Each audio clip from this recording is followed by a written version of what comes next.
Mga kaprobinsya ng OFW for today's is Flowers Day. O, yan. Parang hindi siya plastic katulad ng kaibigan mo. But guys, it's plastic. O, yan. Meron po tayong, ano na nga pangalan nitong bulaklak na ito. O, yan. Tulips. And this is ilang-ilang charot. O, ang gaganda ng mga design nila guys, diba? We have also orchids guys, yan.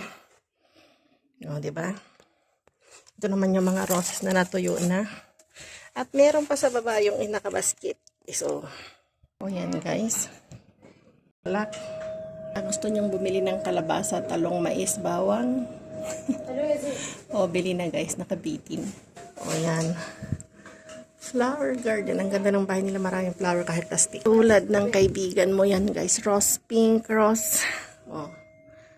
Yan. Thank you for watching guys. Please like and share. Follow me for more. God bless to everyone. Bye-bye.